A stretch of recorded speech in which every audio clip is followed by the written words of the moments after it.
Indians cricketer द्वारा लिए गए 10 सबसे शानदार रिवेंज फाइट जिसे देखने के बाद आप भी यही बोलोगे, मजा आया।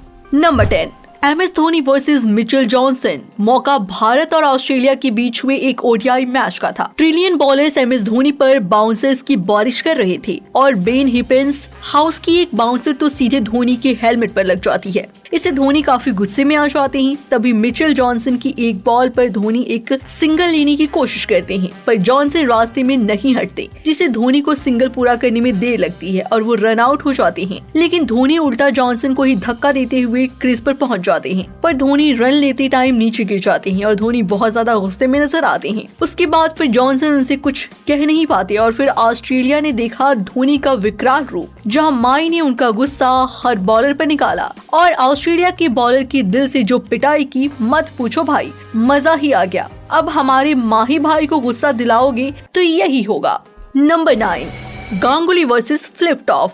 फरवरी 2002 में जब इंग्लैंड भारत के दौरे पर आई तो शुरुआती 5 मैचेस में भारत 2-3 की लीड बनाए हुए थी, पर वानखेड़े स्टेडियम में खेले गए 6th मैच में इंग्लैंड की जीत जाती है और भारत की जमीन पर सीरीज ड्रॉ करा लेती है। आखिरी विकेट लेकर इंडिया के फास्ट बॉलर एंड्रू फ्लिपटॉप गांगुली को चिढ़ाने के लिए अपनी शर्ट को उतारकर हवा में लहराते हुए सेलिब्रेशन करते हैं। फ्लिपटॉप का ये सेलिब्रेशन गांगुली को बिल्कुल भी पसंद नहीं आता और फ्लिपटॉप गांगुली को गाली भी देते हैं। इसके बाद वो बस बदला लेने का इंतजार करते हैं। उसी साल जुलाई में भारत क्रिकेट खेलने इंग्लैंड जाती है और लॉर्ड्स के मैदान पर हुए फाइनल मैच में भारत इंग्लैंड को हरा देती है। इसके बाद लॉर्ड्स की बालकनी पर गांगुली जिस तरह अपनी दादागिरी से टी-शर्ट लहराकर सेलिब्रेशन करते हैं, वो दिखाता है कि बदला कैसे लिया जाता है और ये इंडियन क्रिकेट इतिहास में गोल्डन मोमेंट के तौर पर याद किया जाता है। Number 8, Sachin versus Henry Olonga. एक दौर था जब जिम्बाब्वे की टीम भी अच्छा क्रिकेट खेला करती थी और ये टीम दुनिया की सभी मजबूत टीमों को कड़ी टक्कर दिया करती थी। उस दौर में फास्ट बॉलर हेनरी लांगा भी जिम्बाब्वे की टीम में हुआ करते थे और अपनी घातक गेंदबाजी से दुनिया भर के बल्लेबाजों को परेशान किया करते थे। एक मैच के दौरान ओलोंगा ने सचिन को 2 गेंदों में 2 बार आउट किया। पहली गेंद नो बॉल थी, फिर एक बाउंसर को सचिन ने रोकने की कोशिश की, लेकिन बॉल सचिन के बल्ले से लगकर फील्डर के पास चली गई और सचिन को आउट करने के बाद हेनरी ओलोंगा उन्हें घूर कर सेलिब्रेट करने लगे। सचिन बिना कोई रिएक्शन दिए मैदान से चले गए। इसके बाद अगला मैच 2 दिन बाद होना था। ये था फाइनल मुकाबला जो जिम्बाब्वे और भारत के बीच ही खेला जाना था। मैच से पहले के करीब 36 घंटे सचिन के लिए आसान नहीं थे। बताया जाता है कि वो ठीक से सो भी नहीं पा रहे थे। क्रिकेट के बॉस का इस तरह से आउट हो जाना सचिन को गवारा नहीं रहा था। फिर उन्होंने हेनरी ओलोंगा का सबक सिखाने की ठान ली और फिर अगले ही मैच में मास्टर ब्लास्टर को अपना हिसाब बराबर करने का मौका भी मिल गया। मैदान पर शांत रहने वाले सचिन ने इस मुकाबले में बेहद आक्रामक बल्लेबाजी की और ओलोंगा की ऐसी लय बिगाड़ी कि ओलोंगा का मानो करियर ही खत्म हो गया और इससे पहले वाले मैच में जिसका खौफ था उसे सचिन ने खत्म कर दिया था। ओलोंगा ने 6 ओवर में 50 रन दिए, वहीं सचिन 92 बॉल पर 124 रन बनाकर नाबाद रहे और भारत ने ये मैच बिना कोई विकेट गंवाए ही जीत लिया था। आज तक जिस भी बॉलर ने सचिन को परेशान किया उसकी क्लास उन्होंने मैदान पर जरूर लगाई है। Number 6, Zaheer Khan versus Brett Lee. Australia और भारत के बीच ओडीआई मैच चल रहा होता है और भारत की ओर से बैटिंग कर रही थी जहीर खान। ऑस्ट्रेलिया के तेज तर्रार बॉलर ब्रेटली उन्हें एक यार्कर फेंकते हैं जो जहीर नहीं खेल पाते, पर उस बॉल पर वो रन लेने के लिए आगे बढ़ते हैं, लेकिन आगे बढ़ते ही वो पल वापस लौट जाते हैं। इतने में बॉल उठाने आए ब्रेटली जहीर के बेहद करीब से गुजरते हैं और उनकी आंखों में आंखें डालते हुए कुछ कहते हैं। जहीर को काफी गुस्सा आता है और मुंह से ब्रेटली को जवाब नहीं देते। जहीर जानते थे कि ब्रेटली अगली बॉल में भी यार्कर ही फेंकेंगे, इसलिए वो बिल्कुल तैयार खड़े होते हैं। जैसे ही ब्रेटली यार्कर फेंकते हैं वो उसे हाफ वाली बनाकर सीधा के लिए जड़ देते हैं और ब्रेटली देखते ही रह गया।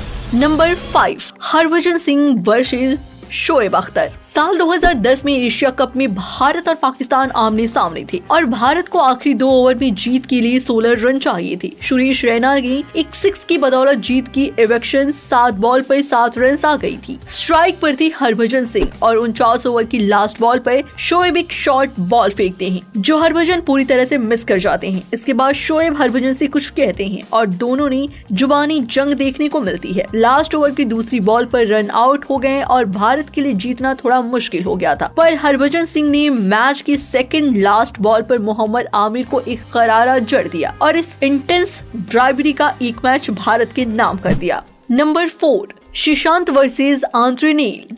ये कहानी है साल 2006 के साउथ अफ्रीका टूर की। जोहान्सबर्ग टेस्ट के दौरान साउथ अफ्रीका की कंडीशन काफी खराब थी और उनके बॉलर्स भारत को जल्द से जल्द ऑल आउट करने की कोशिश कर रहे थे।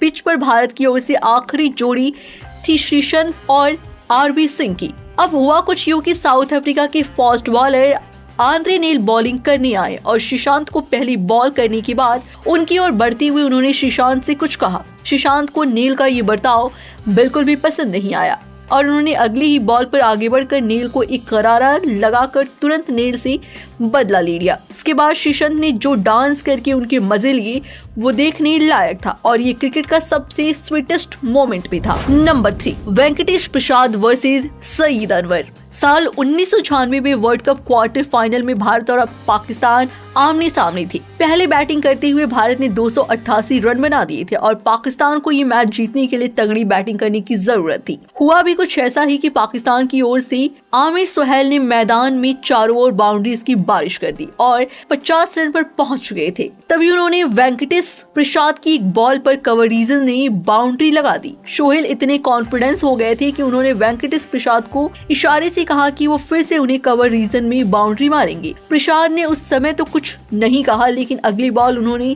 बैक ऑफ द लेंथ डाल दी। सोहेल ने गुस्से में उसे एक बार फिर जोर से मारने की कोशिश की, लेकिन बॉल बैट से मिस होकर सीधे स्टंप पर लगी और इसके बाद तो वेंकटेश प्रसाद के साथ सारे इंडियंस फैंस खुशी से झूम उठे और वेंकटेश ने भी उन्हें पवेलियन का रास्ता दिखा दिया। Number 2, Sachin versus Afridi. पाकिस्तान के धुआंधार बैट्समैन शाहिद आफरीदी को तो आप अच्छे से जानते हैं। उन्हें सिर्फ एक ही तरह से खेलना आता था और वो था अटैक। ऐसे ही एक बार भारत की ओर से सचिन तेंदुलकर बॉलिंग कर रहे थे और आफरीदी उनकी बॉल पर खूब चौके मार रहे होते हैं। तभी विकेट के पीछे से मास्टरमाइंड धोनी का दिमाग चलता है और वो सचिन को वाइड की और बॉल फेंकने के लिए कहते हैं। धोनी जान चुके थे कि आफरीदी एक बार फिर आगे बढ़कर शॉट खेलने जाएंगे। हुआ भी कुछ ऐसा ही। आफरीदी एक बार फिर आगे बढ़कर कवर्स की ओर मारने जाते हैं पर वाइड बॉल को कंप्लीट मिस कर देते हैं। इधर धोनी पीछे से उनकी स्टंपिंग कर देते हैं और बेचारे आफरीदी को पवेलियन वापस लौटना पड़ जाता है। Number 1, Virat Kohli versus Keshari Williams. 2017 में वेस्ट इंडीज वर्सेस इंडिया के एक T20 मैच के दौरान वेस्ट इंडीज के बॉलर केशरी विलियम्स विराट कोहली को 26 रन पर आउट करने के बाद अपना नोटबुक सेलिब्रेशन स्टाइल करके कोहली को चिढ़ाते रहे। ये सेलिब्रेशन विराट को बिल्कुल भी पसंद नहीं आता और फिर 2 साल बाद वेस्ट इंडीज आता है और उस मैच में विराट कोहली 94 रन की नॉट आउट पारी खेल रहे थे। पर उससे पहले 16th ओवर में विराट कोहली कैसिक विलियम्स के ओवर में 3 मारते हैं और आखिरी मारने के बाद वो अपना 2 साल पुराना बदला उन्हीं की नोटबुक सिग्नेचर स्टाइल में ले लेते हैं। ये दिखाता है कि कोहली कभी भूलते नहीं है। इससे गौतम गंभीर के अलावा इनसे कोई पंगा नहीं लेता है और कोहली तो कोहली है। दोस्तों, अगर आप इससे भी अच्छे वीडियोस देखना चाहते हैं तो अभी वीडियो को लाइक, शेयर और चैनल को सब्सक्राइब करके बेल आइकन दबा लें और वीडियो कैसा लगा हमें कमेंट में जरूर बताएं। मिलते हैं आपसे किसी और वीडियो में, तब तक के लिए goodbye. Thank you for watching this video.